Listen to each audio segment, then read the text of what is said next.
Bashkimi Demokratik për Integrim arsyeton idenë për përfaqësi të përbashkëta diplomatike me disa vende të rajonit, përfshirë edhe Serbinë. Sipas Partisë së Ahmetit, kjo paraqet praktikë evropiane dhe se paragjykimet mes vendeve të rajonit duhet të kapërcehen.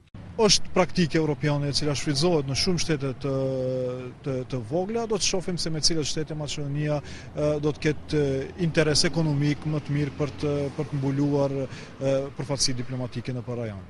Nuk paragjykohet se me cilin shtet, do jetë ajo Kosova, do të jetë Shqipëria, Kroacia, Serbia, Mali i Zi, nuk është me rëndësi, rajoni po frymon ndryshe, bashkëpunimi rajonal ka marrë një trajt tjetër, po përgatitet i tërë rajoni për integrim në Bashkimin Evropian, ku komunikimi, bashkëpunimi do jetë një përmase krejtësisht tjetër, andaj mendoj se duhet i tejkalojmë ato paragjykime të bashkëpunimit ndër rajonal, nëse do të Ministria e Punëve të Jashtme shef interese në objektet përbashkëta ose me kursim të resurseve mund të arrihet efikasiteti i njëjtë në përfaqësimin diplomatik, mendoj se është krejtësisht e arsyeshme.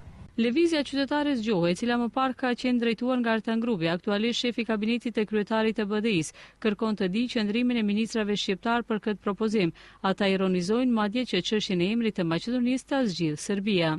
Lëvizja qytetare zgjohu pyet se deri ku mund të shkojë kjo serbofilizëm, fakti që Serbia nuk e njeh kishën ortodokse të Maqedonisë ose që thotë se Maqedonia është Serbia e Jugut, nuk paraqet ndonjë problem as për qeverinë dhe as për qytetarët.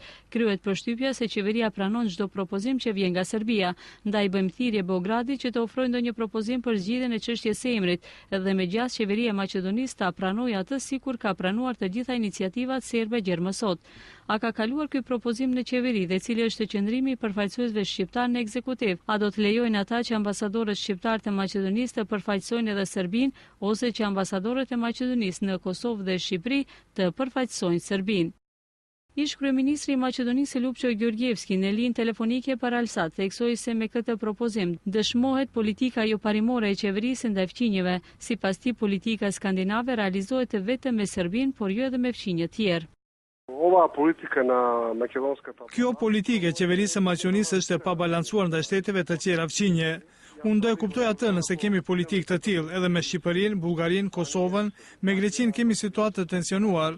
Megjithatë, kështu fitohet përshtypja se ne kemi mirëkuptim vetëm me një shtet fqinj, pavarësisht a bëhet fjalë kur duhet të festojmë së bashku historinë, të ndërtojmë përmendore së bashku, kur duhet të kemi përfaqësi të përbashkëta diplomatike, ndërsa me të tjerët çdo herë zhvillojmë politikë të tensionuar dhe të ftohtë. Për VMRO popullore, ajo është vetëm vazhdimësi e një politike jo parimore, e cila kulmon në 2-3 vitet e fundit. Sipas Gjorgjevskit, me këtë propozim Maqedonia nuk fiton financiarisht, por do të fitojë nëse mbyllen në llogaritë nga trojet dhe pronat e Jugosllavisë. Ai që më së shumti na ka bërë problem, menjëherë ndaj tij jemi maksimalisht të hapur, ndërsa të mbyllur ndaj të tjerëve. Maqedonia financiarisht do të fitojë nëse i pastron llogaritë me ish Jugosllavinë, sa i përket patundshmërive dhe dividendeve. Në atë mënyrë, më shpejt do t'i mbyllim financiarisht disa probleme se sa tani, sërish të hym në një proces nga i cili mezi jemi ndarë. Nga LSDM thonë se do të kumtojnë qëndrimin e tyre rreth përfaqësive të përbashkëta me vendet e rajonit, pasi t'i dëgjojnë argumentet konkrete nga kryeministri Nikola Gruevski. Tellimi i bashkëpunimit mes Maqedonisë dhe Serbisë në periudhën e fundit është dëshmuar me hapjen e zyrës së përbashkët të policisë në kalimin kufitar të Tabanocit, si dhe mbledhjes së përbashkët të dy qeverive që u mbajt në qershor të vitit të kaluar në Beograd.